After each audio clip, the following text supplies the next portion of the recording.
Hey foodie fam, how y'all doing? Today we're making a really easy tomato pepper sauce recipe. The first thing you want to do is wash your tomatoes, wash your peppers. So I'm making use of cayenne pepper, that is shombo, and Scotch bonnet pepper. I'm also making use of locust beans.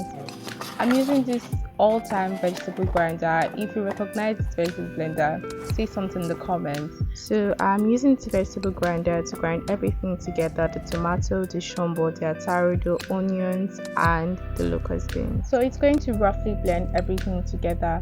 The list of all the ingredients will be in the description box. So let's get cooking. First of all, you want to put palm oil in a pot, and then you add your tomato, onion, pepper, locust bean mix and fry this in the red oil. You don't need to fry it until the water is completely dried, but you need to fry it until the water has significantly reduced. Then you add in your curry, your thyme, your salt, your ginger garlic powder, and fry them all together. Once you've done this, then you can go ahead and add about a cup of water into this fried mix. Add a cup of water, give it a good stir so the base doesn't burn, and add a little more water.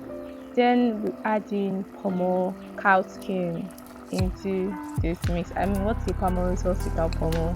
Then we add little seasoning cubes and leave it to boil for about 3 to 5 minutes, and add in nchang scent leaf, yes, into the mix.